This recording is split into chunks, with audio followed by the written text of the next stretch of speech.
нет ни одной нерешаемой задачи. На таком интуитивном уровне чувствовать. Это надо чувствовать. Да, это надо действительно чувствовать. Надо болт, вот вам болт. Наука фундаментальная — это фабрика идей. Не зря появилась уже такая формулировка, как школа Юницкого. Инженерная школа Инженерная Юницкого. школа Юницкого, все правильно.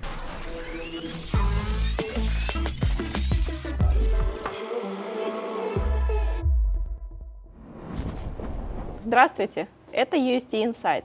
Площадка, где мы открыто говорим о людях и технологиях, которые меняют облик транспорта. Сегодня у нас в гостях Сергей Артюшевский. Здравствуйте, Сергей. Здравствуйте. Сергей — заместитель генерального конструктора по науке. Сергей, вы человек не слишком медийный, поэтому попрошу вас немножко рассказать о себе, о том, как вы пришли в UST и чем вас заинтересовала технология.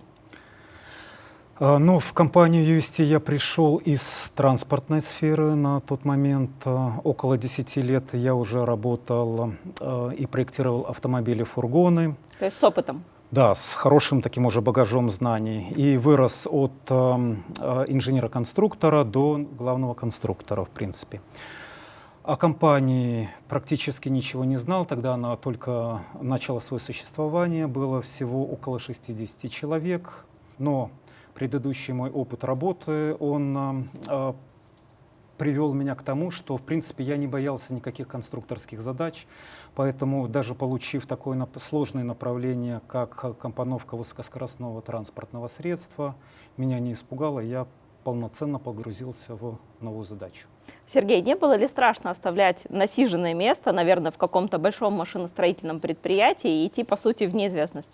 Ну, если честно, да, немножко было страшно, но могу рассказать, что привело к тому, что я не боялся нового, не боялся новых задач, новых каких-то работ, новых исследований, в том числе новой компании. На тот момент, когда еще работал в этой самой компании по производству автомобилей и фургонов,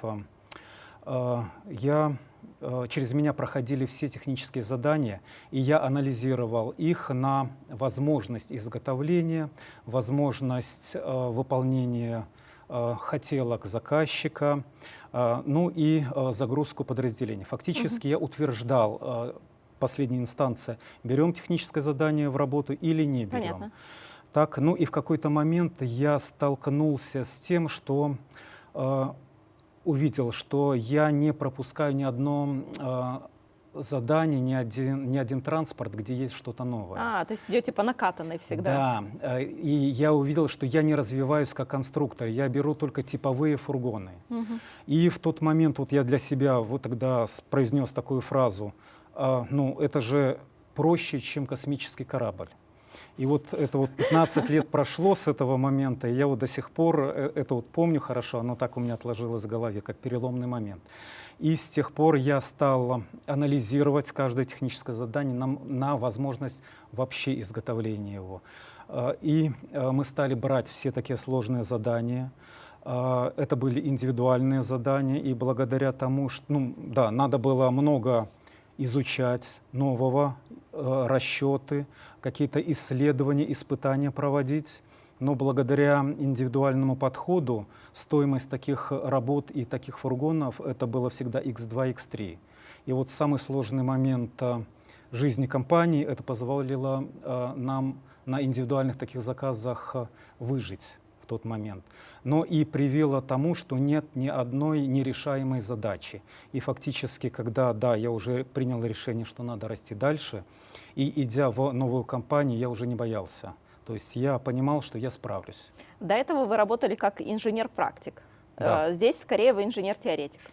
Ну, да, есть такой момент.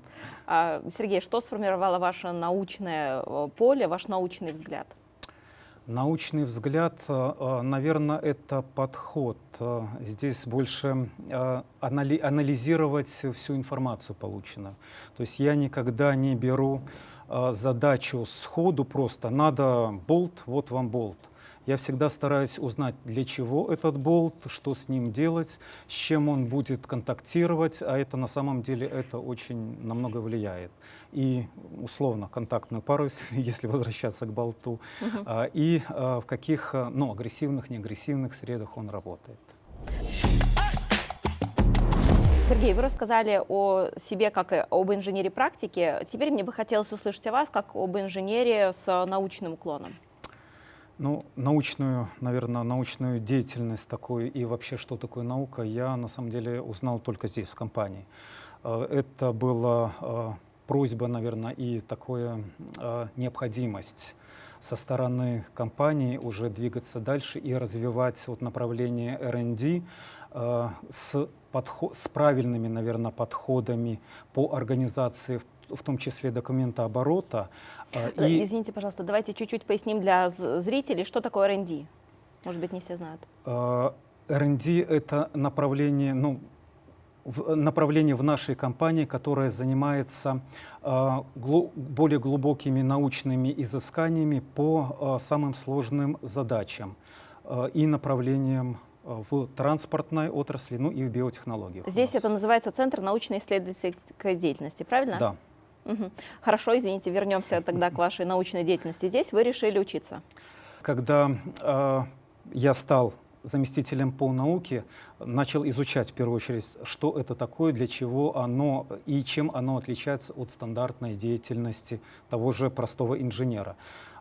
Если простыми словами сказать, что инженер, он в большинстве случаев опирается на свой личный опыт и знания, а ученый, он всегда берет в сообщники мировой научный опыт. Он сразу изучает, что было сделано до него всеми учеными по данному направлению. И это на самом деле очень сильный инструмент. И вот понимая сейчас, если бы я на момент работы инженером имел такой опыт, имел такой инструмент, я бы более, скажем так, был более востребован, мои все решения были бы, наверное, лучше и качественнее. Угу. Сергей, вы как человек, который занимается наукой здесь, самый главный по науке в UST, наверное, вы... Я на это не претендую, у нас Анатолий Эдуардович вне конкуренции. Хорошо. Вы как руководитель научного направления в UST, наверное, лучше всех ответите на вопрос, зачем вообще инжиниринговой компании вкладывать средства и время в науку? Да, здесь, знаете, что нужно в первую очередь сказать, что наш проект — это не модернизация существующих решений или доработка, это абсолютно новый уникальный проект по транспортной системе. И без фундаментальных исследований, расчетов, испытаний создать технологию, которая будет конкурировать с существующими на сегодняшний день транспортными системами, просто невозможно. Поэтому наука для нашей компании — это вот основа бизнес-модели нашей. Поняла. А насчет конкурировать, я слышала, что планировали конкурировать даже с авиацией. Конкурировать в каком-то плане мы позиционируем себя не как конкуренты, а как дополнение ко всем существующим транспортным системам. Потому что на сегодняшний день транспортные системы, они сталкиваются с существенными ограничениями, заложенными в истоках разработки транспортных систем. Это как и авиации, так и автомобилестроения, так и железнодорожного транспорта. Я знаю, что уже не первый год компания имеет статус научной организации. Его когда-то выдала, наверное, присудила Национальная академия наук. Что он вообще значит для компании, для чего он нужен? Сказать, что просто присудила, это было очень, на самом деле, очень большая сложная работа по подготовке. Расскажите нам подробнее, чтобы мы все поняли, насколько это нужно и важно. Насколько это, я могу сказать, что оно дает сейчас, наверное, вот это важно. Здесь можно сказать, что здесь есть юридическая сторона, такая больше формальная, да. Это какие-то налоговые льготы, это возможность участия в грантах, это участие в НИОКРах, это какое-то упрощенное взаимодействие с академическими структурами. Но есть и обратная сторона, что на самом деле важно. А это повышение доверия к нашей организации, это повышение международного статуса нашей организации. Это показывает,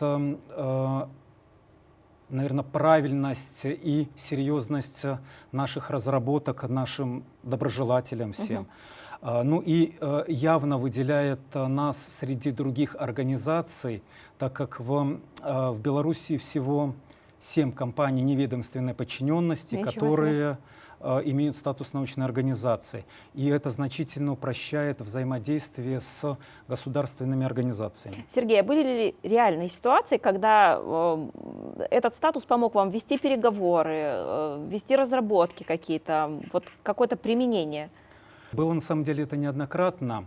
И в начале нашей деятельности, когда мы выстраивали взаимоотношения с научными теми же организациями, университетами, когда мы приходим, и о нас просто никто не знает, но как только узнают даже просто, что мы научная организация, а это признание на государственном уровне, на самом высоком государственном уровне Академии наук Беларуси, то сразу меняется отношение к компании, сразу приглашают, выслушивают, а когда мы проводим уже в организации и лекции, и студентам, и преподавателям, видно, как меняется отношение к людям, когда загораются глаза, когда уже пытаются задержать, задать еще вопросы, поучаствовать и приехать к нам и поучаствовать в деятельности компании.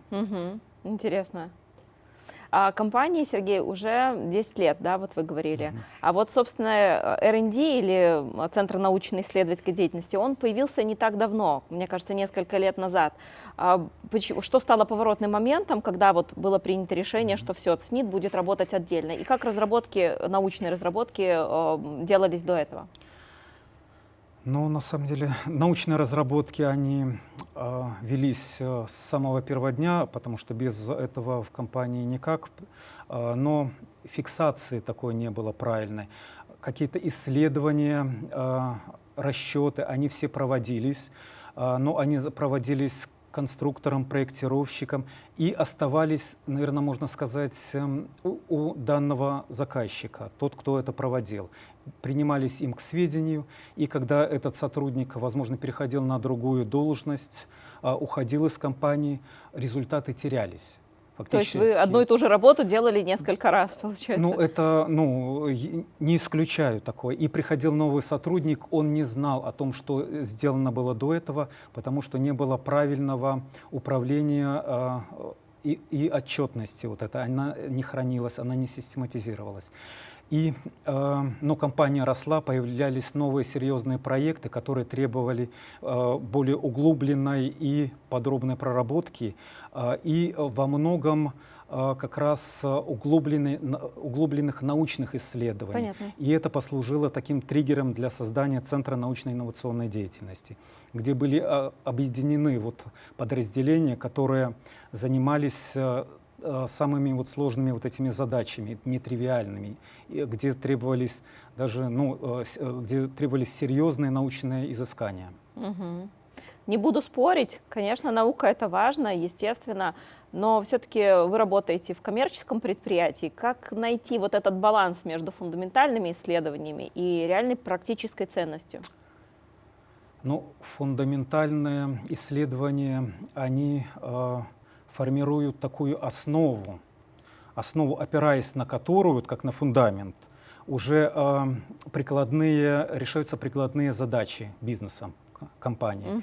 Так и на сегодняшний день, я бы сказал, не более 20% идет фундаментальных исследований, и, наверное, более 80% это как раз прикладные. При этом надо сказать, что на момент стартапа идет наоборот, больше фундаментальных исследований и меньше прикладных. Это если как пример привести, это разработка концепции струнного рельса. Это фундаментальное исследование. А разработка струнного рельса для проезда контейнеровоза массой 60 тонн — это уже прикладная задача. Понятно. Решается. Мы знаем, какой конкретно транспорт поедет по этому рельсу. Это с привязкой к конкретному какому-то проекту. На сегодняшний день мы уже выросли с этапа стартапа, можно так сказать. Перешагнули и готовы к выполнению уже прикладных задач с реальными проектами. Вы вы привели один из примеров, Да. когда по струнному рельсу едет какая-то там машина определенной массой. Может быть, вы можете привести еще яркие примеры, когда на базе фундаментальных разработок, на базе ваших фундаментальных разработок основывались коммерческие решения. Коммерческие решения. Ну, на самом деле здесь их очень много.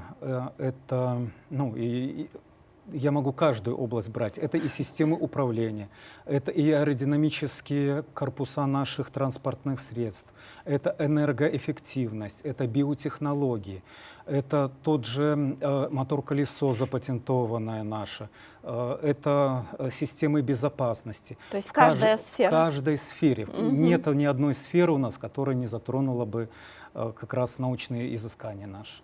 А что-то из этого запатентовано? Патентуем мы практически все новые решения. На сегодняшний день у нас в компании, ну, совместно с Анатолием Ударовичем, больше 200 патентов. Из них порядка 50 идет иностранных и более 150 национальных. Патентуем, ну, мы разграничиваем, что-то патентуем. Это в основном технические решения, которые визуально можно увидеть, понять их конструктив и осязаемые такие. И восстановить с кем-то. Но часть мы проводим через ноу-хау, как секрет производства. И мы их уже никому не рассказываем, не афишируем. Угу. Слышала о патентных зонтиках. Это какой-то способ уйти от патентования или неправильно патентование сделать? Расскажите, что это такое? Нет, это не совсем. Это такая стратегия. Это стратегия, когда в основном главном пункте описания патента используется максимально размытая, вот почему зонтик, размытая и обобщенная информация.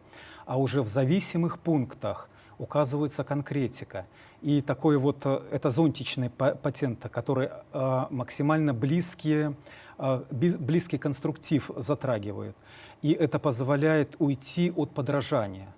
То есть, знаете, вот пример такой очень хороший был, Анатолий Эдуардович рассказывал, что изобретатель транспорта на подводных крыльях запатентовал его, но он в своей разработке рассчитал угол крыла оптимальный с его точки зрения и указал его точно 22,5 градуса. Ну, те, кто конкуренты увидели, почесали руки, сказали: а мы 23 делаем, а другие: а мы 22 делаем, и все. И это уже не попадает под патент, и, соответственно, тот, кто действительно автор данного патента был, он пролетел. Хорошо, что вы об этом знаете и защищаете, на самом деле, такие тонкости, которые со стороны кажутся прям чем-то невероятным. Да, у нас очень сильная патентная команда, и сам Анатолий Эдуардович, у него очень огромный опыт в патентовании, и он это очень на таком интуитивном уровне чувствует. Это надо чувствовать. Да, это надо действительно чувствовать. Я в это еще погружаюсь, но у нас действительно профессионалы работают, которые это знают. Здорово. Слышала о массе научных публикаций, что-то около 50 в год, по-моему, в компании проходит. Кто их пишет, кто эти люди, как выстроена работа изнутри? Да, у нас за последние, можно сказать, 3 года у нас каждый год более 50 публикаций, и эта цифра каждый год растет, она, то есть, набираем обороты. Работу саму по исследованиям ведут у нас практически все конструктора и проектировщики, но, конечно, писать умеют и хотят не все, тут надо честно признаться. Поэтому в этот момент и подключаемся уже мы и помогаем и оформить публикации. А благодаря поддержке Анатолия Эдуардовича у нас есть такой инструмент, как стимулирование научной деятельности. И самые активные работники, которые публикуют больше всего статей, получают регулярно дополнительное премирование. А кто у вас вообще работает? Где вы берете кадры? Ведь на самом деле нет ни одного вуза, который бы готовил специалистов по струнному транспорту. Да, это хорошо было бы, наверное, к этому надо прийти. На самом деле сейчас требования к специалистам, они, самое общее. Это высшее образование в профильном направлении, это желание учиться, обучаться нюансам струнного транспорта, это умение работать в команде, ну и, конечно же, в нашей области это надо уметь анализировать. Так, ну а по конкурентам можно сказать, что конкурируем и с IT-сферами, и с предприятиями реального сектора экономики. Да, так как у нас в основном востребованы это инженеры, это проектировщики, они, в принципе, они нужны везде. Но у нас есть такие преимущества, как конкурентоспособная зарплата, это хорошая команда, интересная, это возможность роста, ну, очень интересные задачи. Тут мы вне конкуренции, наверное. Да, ну и каждая задача у нас действительно это как интеллектуальный вызов.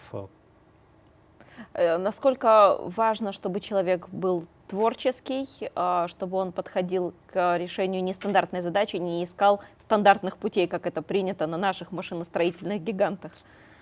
Да, это один из таких важных моментов, и мы здесь учим подходом к такому поиску, как раз к творческому, как раз когда не стоит зацикливаться на том, что ты знаешь. Посмотри под другим углом на данный вопрос. И здесь очень помогает общение с Анатолием Эдуардовичем. У него есть такой очень нестандартный подход и навык, навык инженерного мышления такого, который позволяет решить нерешаемую задачу, притом оптимально решить. И вот не зря появилась уже такая формулировка, как школа Юницкого. Инженерная школа Юницкого. Инженерная школа Юницкого, все правильно. Это какая-то прям кузница кадров в традиционном понимании, или это просто внутреннее обучение и подготовка специалистов? Наверное, это не то чтобы кузница кадров, это необходимость работы с нестандартными и нетривиальными задачами. Здесь человек сталкивается с тем, что традиционными методами многие задачи он просто не решит. Поэтому он он вынужден выйти за зону комфорта и применить какие-то новые инструменты в поиске решений. НТС, научно-технический совет. Это, скажите, это какая-то формальная встреча, которая проходит несколько раз в год, где вы все встречаетесь и жмете руки? О нет, это на самом деле такое очень важное, это, я бы сказал, это коллегиальный орган управления в компании. И не зря одним из главных условий существования научной организации в нашей стране является наличие научно-технического совета. Внутри организации? Да, притом рабочего научно-технического совета. И у нас в компании НТС, он дисциплинирует в первую очередь, притом серьезно дисциплинирует, заставляет постоянно держать руку на пульсе, заставляет постоянно двигаться, развиваться, делать искать новые публикационные эти сферы. То есть вы говорите о конкуренции? Нет, это как раз... Каким образом он сможет стимулировать? Он заставляет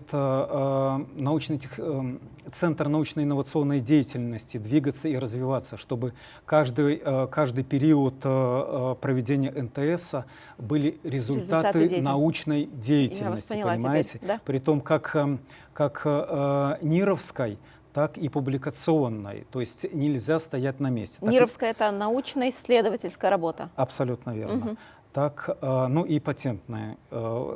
Каждый раз мы докладываем о результатах, что проделано, что получено, как компания проявила себя на международной и белорусском фоне.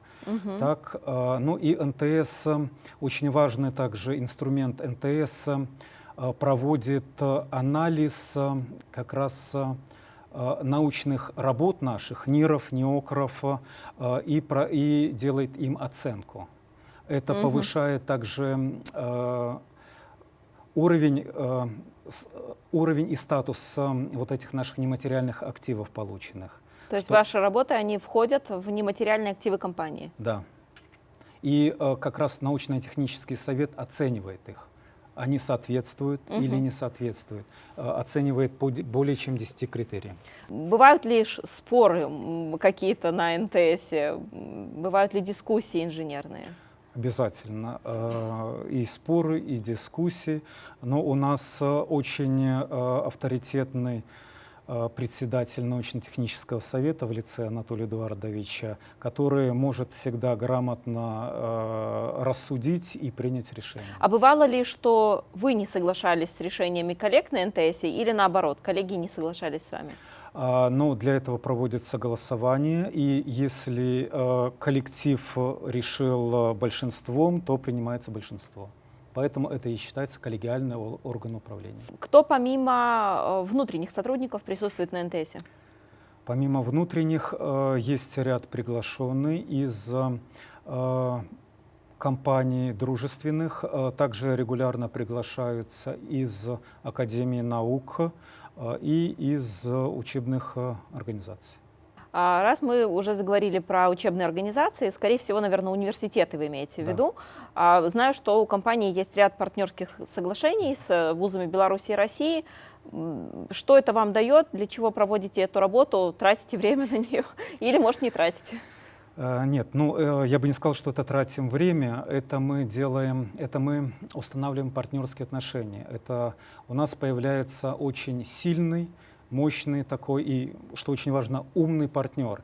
И когда мы выходим с каким-то коммерческим предложением, с каким-то проектом в регион, где работает как раз вот наш партнер, этот университет, мы заручаемся сильной поддержкой местной, региональной, которая может провести как научные исследования, так и обеспечить нас квалифицированными кадрами.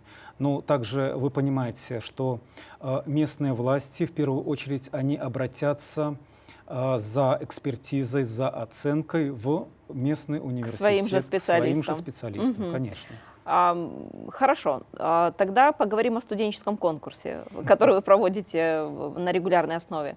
Знаю, что в этом году призовой фонд что-то больше 10 тысяч долларов. Не многовато ли для студенческих работ?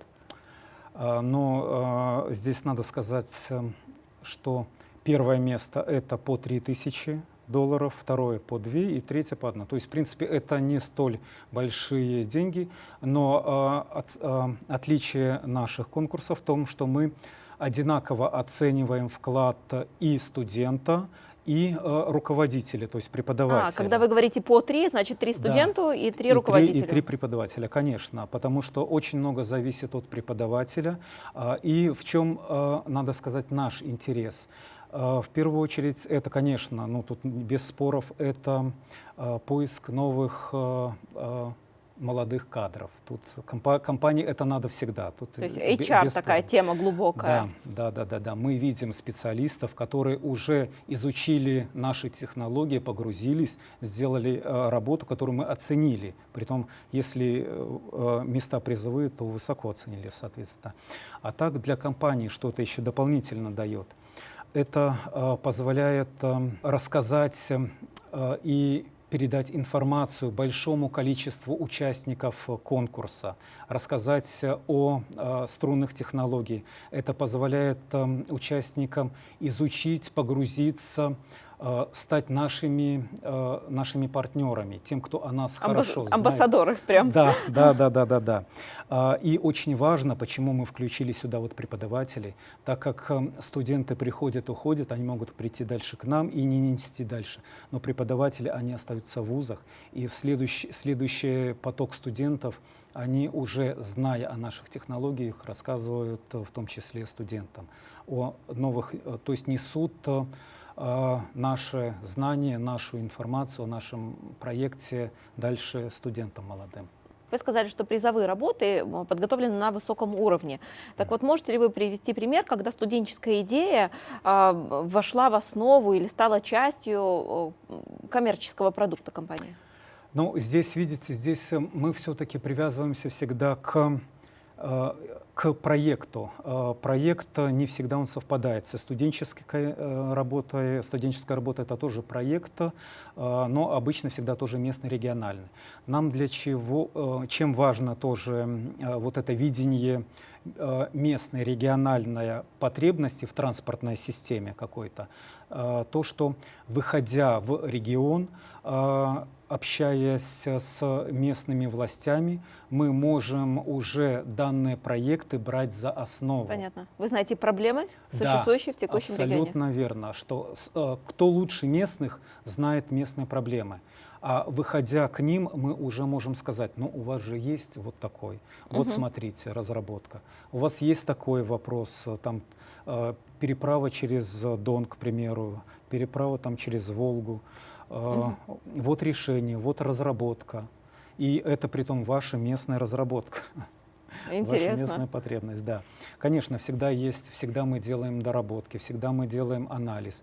Но студенческие работы, они всегда еще дают незамыленный свежий взгляд, свежий глоток вот иногда воздуха. Все-таки, когда постоянно работаешь, немножко глаз замыливается. Чего-то можешь не увидеть, да? абсолютно А какие верно. вот такие свежие веяния приносили студенческие работы? Может, это касалось дизайна, может быть, начинки? Но в основном то, что мы брали, то, что мы видели, это как раз, это, да, дизайн, свежие мысли, и это местная логистическая, наверное, проблема. Вот это мы брали. Вот это нам ключевое, с чем обращаться на рынок. Сергей, что вас вдохновляет? Роль инженера-конструктора в данном мире. Все вокруг изобретено и сделано инженерами. Принимаете ли вы критику? Легко. Бывало ли вам скучно на работе? Нет. Работа в Центре научно-исследовательской деятельности – это про науку или творчество? И творчество, и критика, и наука, и умение искать и находить. Какой навык, не связанный с наукой, помогает вам каждый день в работе? Склад характера, наверное, доводить все задачи до конца. Какое научное открытие вас впечатляет больше всего? Наверное, магнетизм. Все мы притягиваемся?